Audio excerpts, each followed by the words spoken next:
I'm a 35-year-old office worker. My husband, Kevin, is 6 years older than me, and we've been married for 9 years. Right now, I'm living with my mom for some reasons. Let me explain how this happened. 4 years ago, Kevin and I built a house. At that time, Kevin had just changed jobs and we didn't have much money saved or a high income. Kevin used to work for a big company, but his boss constantly bullied him secretly. This caused Kevin to have trouble sleeping, and eventually he couldn't go to work anymore. He saw a psychiatrist and took a 3-month break, but when he didn't get better, he quit his job. After that, we lived on just my salary. Kevin didn't work for 3 months, but slowly started to feel better. He began eating and sleeping well again, and his psychiatrist was happy with his quick recovery. My cheerful, loving Kevin was back. He then started looking for a new job. His experience at the big company helped, but finding a job was hard because he left his last job due to mental health issues. During this time, we found a small company that needed Kevin.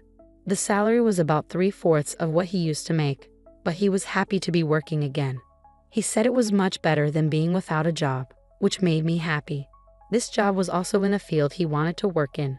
We wanted to have children, but it was clear that life would be tough if I stopped working. So I continued working. I also loved my job, and we decided not to have children at that time. Our life was peaceful until my mother, Sarah, was paralyzed in a car accident and needed a wheelchair to get around. My dad had passed away when I was in middle school, and Sarah had been living alone since then. Our family home was old and not suitable for a wheelchair, with many steps. Kevin then said, "I'm worried. Let's live together." Sarah and I were surprised, but I appreciated Kevin's unexpected kindness. Since Kevin had just changed jobs, we were unsure about the future, but we decided to apply for a mortgage. As we expected, it was tough to get a loan because Kevin hadn't been at his job for long. However, we were determined and didn't give up. After trying with several mortgage companies, we finally found one that worked with us and approved our loan. We bought our dream home, which I had always imagined, filled with the smell of wood, thick wooden beams on the ceiling, custom storage spaces, a kitchen tailored for my height, and spacious cypress flooring.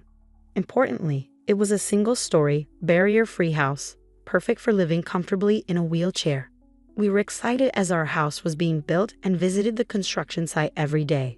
When our carefully designed home was finished, it had a large yard where my mom, who now rarely went outside, could enjoy sunbathing. However, there was a catch with the land. It was given to us by Kevin's grandfather, who adored Kevin. Kevin's family wasn't wealthy, but when his grandfather was diagnosed with cancer, he started to distribute his assets, giving us the largest plot of land. It felt like winning the lottery, but the land was just a 10-minute walk from Kevin's family home. When we told them my mother would be moving in with us, Kevin's sister laughed and said, "Why is your mother moving in too? How shameless is your family?" Kevin's mother told me that marrying someone different like me would bring trouble. She also harshly said it was terrible for her son to have to care for an old person and called me a curse. Even then, Kevin stood up for my mother and me. He said the land was a gift from his grandfather, and no one should complain. Kevin's mother and sister are really mean. It's amazing that Kevin, who is so kind, comes from that family. He's like a beautiful flower that grew out of mud. Kevin always says his family shows him how not to be. Kevin thinks his grandfather gave us the land because he wanted us to take care of his mother in her old age. He also gave other properties away. Kevin's sister got a parking lot that's a 10-minute walk from their home. It's smaller than our land but makes good money from parking fees. Honestly, I would have preferred that, but a gift is still a gift, and we are thankful. Thanks to my grandfather-in-law, we could build our house without paying for the land and used it to help get a loan. When the house was finished, we invited Kevin's mother and his sister's family over. The builders told us they had visited the house several times without asking us. They showed up late without apologizing and said, "This is kind of like Grandpa's house, so it's like our house too." Kevin's sister came in with muddy shoes and said the house smelled nice and didn't need air fresheners. She and her husband walked around with muddy shoes, ignoring the slippers we offered. When I suggested they use slippers, she laughed and said it was too much trouble and that we could just clean the floor. The visit was uncomfortable from the start, and they didn't bring anything with them. When they saw my mother's room, which is spacious and sunny, Kevin's mother said she would like that room. My mother's room is like a duplex with its own kitchen, almost a second living space. "I want to live here," said my mother-in-law. She then told my mother, "You were lucky to have that accident, weren't you? Thanks to being paralyzed, you moved from that old shack to this nice house. Isn't that a lucky turn of events?" My mother said nothing but looked very sad. I was really angry inside, but before I could say anything, Kevin spoke up. "What did you just say? There are things you should and shouldn't say. It makes me question your humanity. I can't even believe you're part of my family. You're the worst. Apologize now," Kevin demanded firmly. Whether they were amused or not, my mother and sister-in-law glared at me. Then my sister-in-law angrily asked Kevin, "What's this all about?" "It's a total turnoff. It's not cool to invite people over and then be rude to them. Just because you built a house, you think you can act superior." The mother-in-law chimed in. "My son messed up by marrying you. You're a jinx." Kevin didn't stay silent. "Enough is enough. This mess started because of your rude comments. You said the accident was a good thing and called my wife a jinx. I will not forgive that." The mother and sister-in-law looked frustrated by Kevin's strong response. Then my mother, who had been watching everything, said with regret, "It's okay. I am here because of the accident, and it's true I moved from a rundown house to this beautiful one. Your son has always been kind to me. Thank you." Perhaps feeling guilty, the mother and sister-in-law left, giving me a nasty look. My mother then apologized to Kevin. "I'm sorry if I upset your mother and sister. I'm sorry for ruining the mood at our housewarming party." Kevin responded, "No, I should be the one apologizing. It's embarrassing how they lack decency. I'm really sorry, but I am happy to be living with you. Please understand that." With that, my mother started to tear up. Since we live near Kevin's parents' house, the neighbors all know us well. They've known Kevin since he was a child and are very kind to us. 4 months have passed since that day. We were finally settling into our new home, and my mother started to smile more when I received an unexpected call from home while I was at work. We rarely get calls from home, so it surprised me. My bad feeling was right. My mom, sounding very upset, called to tell me something awful. Kevin had collapsed at work. I was shocked and spoke to my boss right away, then rushed to the hospital. On the way, I tried to stay calm by imagining that Kevin would be okay when I got there, joking around like always. But when I arrived, it was a shock to see him with so many tubes attached to him. We had planned to go to a movie that weekend. The doctor told me Kevin was in critical condition and might not wake up. I felt like I was in a movie. I couldn't even cry. Despite my prayers, Kevin passed away at the hospital. My shock continued as my mother and sister-in-law arrived when they heard Kevin had died. My sister-in-law accused me harshly, asking if I had poisoned him or if I was after his life insurance. My mother-in-law also blamed me, saying bad things always happen around me and calling me a jinx. I was too sad to respond. Then my own mother arrived in a care driver's taxi, crying over Kevin's death, which finally made me cry too. We both sobbed loudly. My mother-in-law rudely told us to stop the fake crying. She said Kevin had changed because of me and that she didn't want to see us ever again. Then she left the hospital. A funeral director came to organize Kevin's funeral, and we went to the funeral home. Kevin had died from a brain hemorrhage, which was hard to believe since he was fine that morning. When I told my mother-in-law the funeral plans, she coldly said she wouldn't come because Kevin always sided with my mother and me. She said her daughter wouldn't come either. Many of Kevin's co-workers and friends came to the viewing, but neither my mother-in-law nor my sister-in-law and her husband were there. Many attended the funeral, and it was clear that Kevin was deeply loved. Many people cried for him. It was hard, but maybe this is just the kind of people his family were. I was happy to spend the whole day with those who truly missed my husband. After Kevin's death, I got an email from my mother-in-law, but it was inappropriate, so I didn't reply. She was asking about the life insurance money and kept emailing because I didn't respond. Eventually, she claimed she had a right to it. I chose to ignore it because I wasn't ready to deal with that. When we got home, I noticed a light on inside, which was odd. My mother, Sarah, was confused and thought we had turned off all the lights. I figured maybe I forgot because I was so upset. I told her it was understandable given the situation, and I unlocked the door. When we entered, we could hear the TV, which was very strange. Inside, we found my sister-in-law and her husband sitting there. I was so shocked I couldn't even speak. The living room was full of unfamiliar furniture and boxes. We had no idea what was happening. My sister-in-law said, "Why did you just barge in here?" "Well, it's your first time, so I'll let it slide. We're taking this house. "We sold your stuff, so leave." My mother and I were completely shocked. I asked where our furniture and belongings had gone, and she casually said a resale company came and took everything, claiming we had good furniture and they got a good price for it. They'd bought new furniture with that money, saying, "Who wants furniture that a dead person used? It's bad luck." She added that she cared about such things and our stuff was packed in boxes. She even remarked that we must be minimalists or just poor because we had so few things. The furniture was carefully chosen by my husband and me. I couldn't forgive them for this. My mom was furious too, her face turning beet red, but she was too shocked to respond. I immediately called the resale company. After explaining the situation, they agreed to treat the items as stolen and return them. Now that my husband is gone, dealing with this was the last thing I needed. I don't want anything to do with his family, but I do want to stay in a house that's full of memories of him.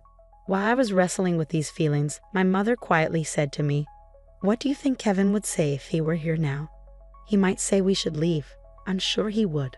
Kevin often mentioned it's good to spend time with people who understand you, but there are some people who will never understand no matter how much you try. It's a waste of time dealing with those people. He was actually talking about his own mother and sister. I realized that if we stayed, his family would keep interfering. Acting on impulse, I signed a lease for an accessible apartment. My mom was surprised by how quickly I made that decision. I asked the resale company to hold on to the furniture for a few days, and it was moved to our new apartment 3 days later. In exchange for moving out, I made my mother-in-law and sister-in-law promise to cut ties with us. So a new life began for just my mother and me in the apartment. It turns out Kevin had many life insurance policies, almost obsessively so. He used to joke always with a smile, "When I die, you guys will be rich." True to his word, he left enough money for my mother and me to be comfortable for the rest of our lives. Since he couldn't secure a mortgage when we bought the house, I, being employed at a major corporation, bought the house in my name. I made sure that even if something happened to Kevin first, I wasn't going to keep paying a mortgage for a house I wouldn't live in. According to our agreement, the house would be auctioned off if the mortgage wasn't paid for 4 months. Time flew by, and 4 months passed quickly. Then I started receiving a lot of calls from my sister-in-law, Emily, and my mother-in-law, Maria. My call history was filled with their names, and it was getting scary, like something out of a horror movie. They were incredibly persistent. So I finally answered the phone. They were furious because the house was being sold. Apparently, when they tried to return, they found out they couldn't get in because of a seizure notice. Emily and her husband had moved out of their apartment since Kevin passed away, and Emily had also quit her job.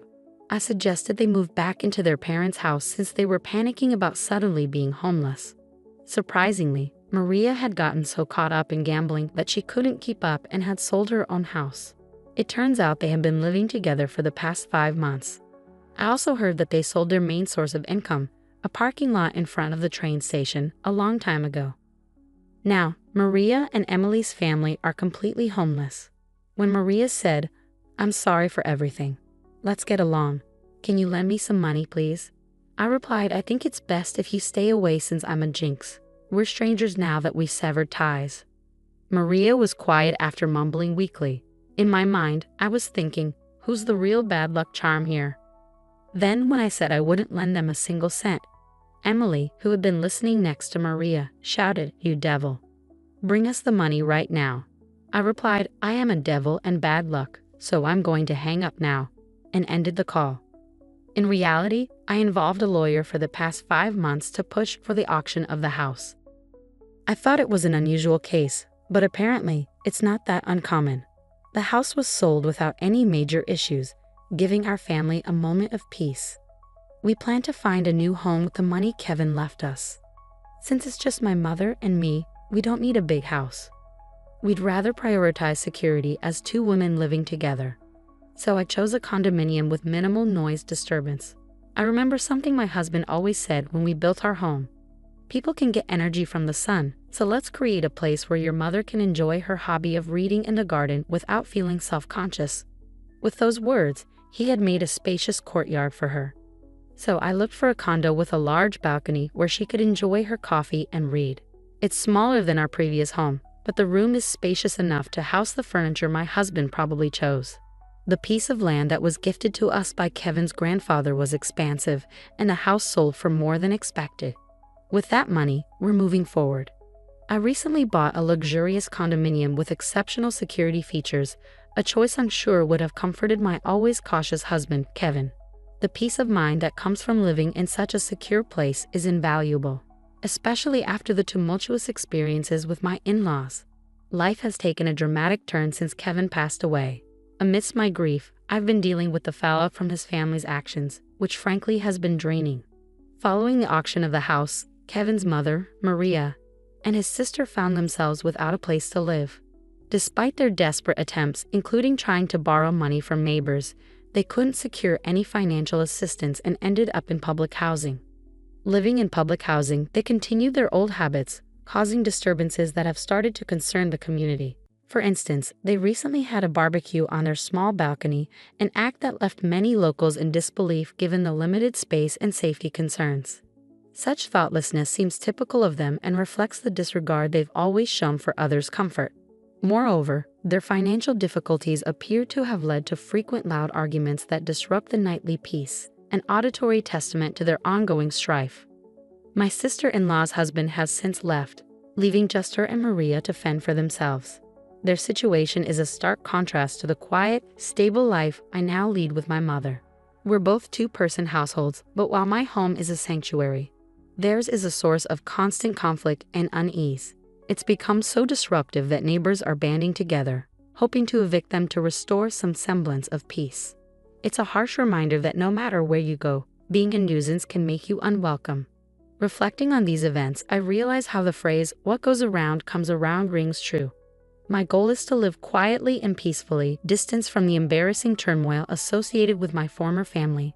I believe Kevin watches over us, perhaps with mixed feelings about the chaos his family continues to perpetuate in contrast to the tranquility he loved during his life. As I move forward, my focus is on living a life that causes no trouble to others. I want to honor Kevin's memory not just through words but through actions. He always advocated for a life well lived, surrounded by people who bring joy and understanding. Despite the unfortunate family dynamics he left behind, I'm committed to building a life filled with positivity and peace. The decision to buy this condominium wasn't just about finding a new home. It was about creating a haven where my mother and I could feel safe and secure. The quiet, the order, and the absence of drama allow us to enjoy each other's company and focus on the things that truly matter. It's smaller than our previous house, but every corner of this new space is cherished, every moment of silence savored.